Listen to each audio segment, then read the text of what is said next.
Hi అండి. Green colour పుల్కాలు అయితే తయారు చేసుకున్నాను. అవునండి, పుల్కాలు ఆయిల్ అస్సలు యూజ్ చేయకుండా పుల్కాలు అయితే ప్రిపేర్ చేసేసుకున్నాను. అది ఎలాగో చూసేద్దాం. ముందుగా పాలకూర 2 కట్టలు అయితే తీసుకుని చిన్న చిన్న ముక్కలుగా కట్ చేసుకున్నాను. వాటర్లో ఇలా 5 మినిట్స్ నానబెట్టుకున్నాను. నానబెట్టుకున్న తర్వాత పేస్ట్ అయితే చేసేసుకున్నానండి. ఎందుకంటే అందులో ఎక్కువ మట్టి ఉంటుంది కాబట్టి ఆకుకూరలు ఎక్కువగా కొద్దిగా నానబెట్టుకుని వండుకుంటేనే బాగుంటుంది. ఆ పేస్ట్ని నేను ఇలా గోధుమ పిండి తీసుకొని కొద్దిగా సాల్ట్ వేసుకొని ఇలా పేస్ట్ అయితే వేసేసుకొని బాగా మిక్స్ చేసేసుకున్నాను.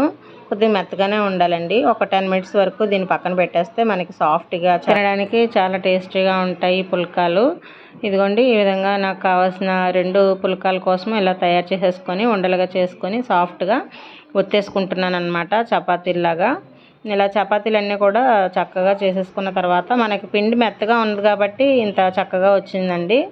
మనం ప్యాన్ అయితే వేడి చేసేసుకొని ఆ తర్వాత ఒక్కొక్క పుల్కాని టర్న్ చేసుకుంటూ స్లోగా కుక్ చేసుకోవాలి. స్పీడ్గా హైలో పెట్టేసుకుని కుక్ చేసుకుంటే మనం లోపల వేసిన వెజిటేబుల్స్ కానీ లీఫీ వెజిటేబుల్స్ కానీ కుక్ అవ్వనమాట. అందుకే నేను ఎప్పుడు కూడా సిమ్లో కానీ మీడియంలో కానీ పెట్టి కుక్ చేసుకుంటాను. ఆయిల్ యూజ్ చేయం కదా, అదే ఆయిల్ యూజ్ చేసామనుకోండి కొద్దిగా హైలో పెట్టుకున్నా పర్వాలేదు. డైరెక్ట్గా ఇలా స్టవ్ మీద పెట్టుకుని 2 వైపులా టర్న్ చేసుకుని 2 పుల్కాలు కూడా చక్కగా కాల్చేసుకొని ఇంకో ప్లేట్లో పెట్టేసుకొని హ్యాపీగా కర్రీ అయితే నేను లాగించేసాను. చాలా సాఫ్ట్గా ఉన్నాయి.